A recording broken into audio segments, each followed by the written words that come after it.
Hello viewers, welcome back to my YouTube channel. In guys, इस video lecture में हम had का use देखेंगे कि हैड का यूज़ हम कैसे करेंगे और कहाँ पर करेंगे। तो बेसिकली मैं आपको बता दूं कि हैड का हम यूज़ कहाँ करेंगे। जब आपके पास कोई चीज़ पास थी, जो आपके पास्ट में आपके पास थी, उसके बारे में आप बता रहे हैं कभी भी किसी को भी, तो उस कंडीशन में आप हैड का यूज़ करेंगे।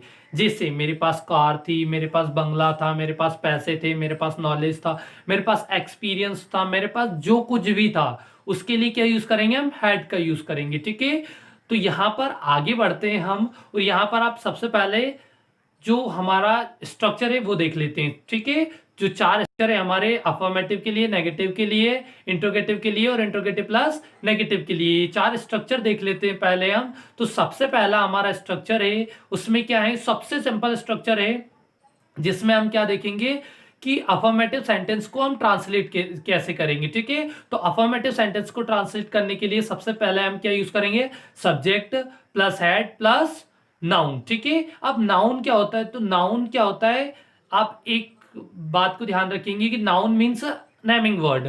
किसी भी चीज के नाम को हम नाउन बोलते हैं। ठीक है, किसी भी चीज के नाम को क्या बोलते हैं? नाउन बोलते हैं। तो यहां पर हमारा स्ट्रक्चर क्या है? Subject plus head plus noun, ये आपका अफर्मेटिव के लिए स्ट्रक्चर है। ठीक है, नेगेटिव के लिए चलते हैं। तो नेगेटिव के लिए आपका जो स्ट्रक्चर है वो क्या है? Subject plus did not plus have plus noun. ठीक है, तो यहां पर आपका जो एक कंफ्यूजन हो सकता है यहां पर आपको, कि डिड नॉट लगाया और उसके बाद में क्या लगाया हमने? हैव लगाया। तो मैं आपको बता दूं कि एक सेंटेंस में हम दो दो सेकेंड फॉर्म का यूज नहीं कर सकते हैं, इसीलिए मैंने यहाँ पर डिड का यूज किया, उसके बाद में क्या किया? हेड की जो फर्स्ट फॉर्म होती है हैव, उसका यूज किया। ठीक है, अब हम इंट्रोगेटिव पर चलते हैं, इंट्रोगेटिव का स्ट्रक्चर देख लेते हैं। तो इंट्रोगेटिव स्ट्रक्चर क्या है यहाँ पर हमारा? क्या आएगा सबसे स्टार्टिंग में? Did plus subject plus have plus noun, और सबसे लास्ट में क्या आएगा?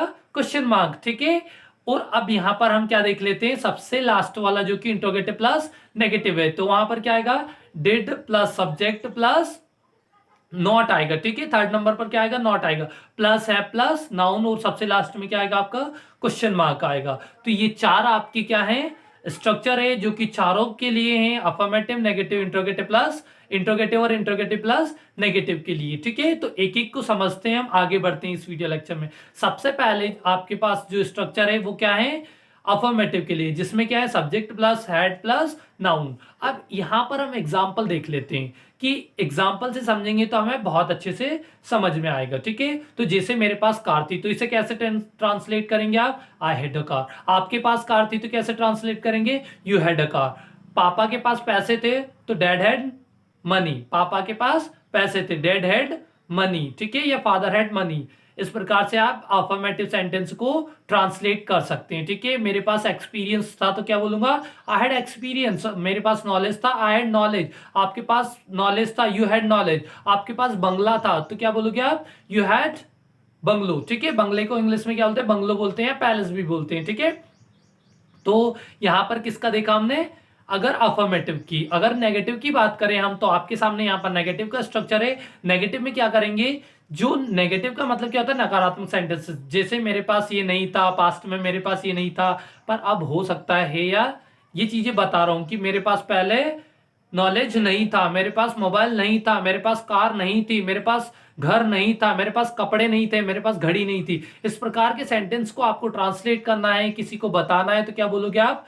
मेरे पास कपड़े नहीं थे, आई हैड, इस प्रकार से बोलेंगे उसे, आई डिडंट हैव क्लोथ्स। ठीक है, आई डिडंट हैव क्लोथ्स, इस प्रकार से आप उसका ट्रांसलेट करेंगे। मेरे पास पैसे नहीं थे, आई डिडंट हैव मनी। अब डिडंट बोल रहा हूं मैं, डिडंट को डिडंट के कॉम्बिनेशन, डिड नॉट के कॉम्बिनेशन को हम डिडंट भी बोल सकते हैं और डिडंट भी बोल सकते हैं। तो मेरे पास पैसे नहीं थे तो क्या बोलूंगा मैं?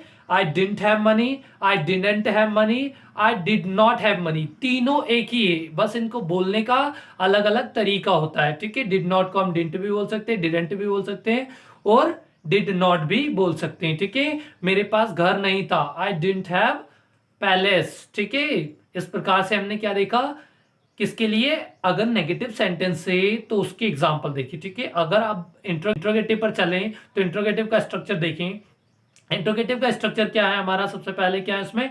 डिड प्लस सब्जेक्ट प्लस है प्लस नाउन प्लस वो जो हमारा क्या आएगा सबसे लास्ट में, नाउन के बाद में क्या आएगा, क्वेश्चन मार्क आएगा, क्योंकि हम यहाँ पर क्वेश्चन करते हैं। जिससे किसी ने मुझसे पूछा क्या आपके पास पैसे थे, तो मतलब वो किसके बारे में बात कर रहा है, मेरे पास्ट के बारे में बात कर रहा है, ना कि मेरे फ्यूचर के बारे में। आपके पास पैसे थे, ठीक है, तो क्या बोलूंगा मैं, उसे ट्रांसलेट कैसे करूंगा, डिड यू हैव मनी, क्या बोलूंगा, डिड यू हैव मनी। क्या आपके पास कार थी, डिड यू हैव कार। क्या आपके पास घर था, डिड यू हैव पैलेस, इस प्रकार से। या did you have home, did you have house, इस प्रकार से। पर अगर हम किसी बंगले की बात करें या किसी आलीशान महल की बात करें, तो उस कंडीशन में हम किसका यूज करते हैं, पैलेस का यूज करते हैं, ठीक है।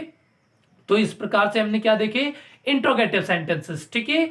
अगर इंट्रोगेटिव प्लस नेगेटिव की बात करें, क्या आपके पास ये नहीं था, क्या आपके पास वो नहीं था, क्या आपके पास घड़ी नहीं थी, क्या आपके पास शूज नहीं थे, इस प्रकार से अगर आपके पास अगर सेंटेंस आए तो ट्रांसलेट कैसे करेंगे। तो सबसे पहला सेंटेंस है हमारा वो क्या है कि क्या आपके पास घड़ी नहीं थी, तो क्या बोलोगे आप, हैव यू, क्या बोलेंगे हम, पहले डिड का यूज करेंगे, did you not have a watch. क्या बोलेंगे, did you not have a watch.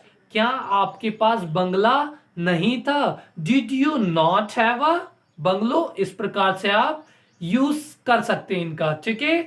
तो अब यहां पर मैं आपको एक ट्विस्ट बताता हूं, और वो ट्विस्ट है, अगर ग्रामर की बात करें हम ऐसे ही यूज करना है हमें, सिंपली अगर यूज करना है हमें, तो बहुत अच्छा तरीका है कि हम डिड नॉट का यूज ना करें, ठीक है। डिड नॉट का यूज अगर आप नहीं करना चाहते, आपको थोड़ा कॉम्प्लिकेटिव लग रहा है, तो आप लीव दैट, छोड़ दीजिए उसे, ठीक है।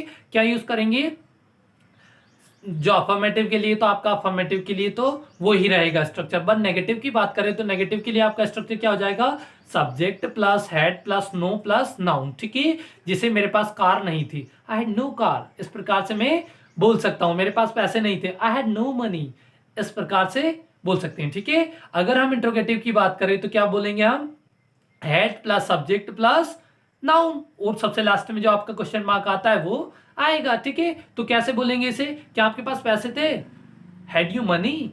बहुत ही सिंपल है, यहां पर आपको कितना छोटा बता दिया मैंने, हैड यू मनी। क्या आपके पास घर था, हैड यू होम।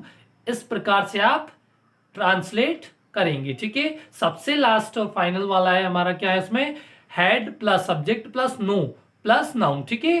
क्या आएगा, had plus subject plus no plus noun, और सबसे लास्ट में क्या आएगा आपका, क्वेश्चन मार्क, ठीक है। तो यहां पर देखते हैं हम कैसे इसका सेंटेंस ट्रांसलेट होगा। तो मैंने किसी से पूछा कि क्या आपके पास पैसे नहीं थे, तो क्या बोलूंगा मैं, हैड यू नो मनी। इस प्रकार से, क्या आपके पास कल कपड़े नहीं थे, had you know clothes yesterday. इस प्रकार से आप इसे ट्रांसलेट करेंगे। आई होप गाइस आपको ये वीडियो लेक्चर समझ में आया होगा, और अगर आपको ये वीडियो लेक्चर समझ में आया है तो please guys subscribe my YouTube channel, like and share. और आपको मैं यहाँ पर एक चीज बता दूं कि आपका बहुत बहुत धन्यवाद, शुक्रिया, थैंक यू। एक 200 सब्सक्राइबर के परिवार बनाने के लिए आपका तहे दिल से धन्यवाद।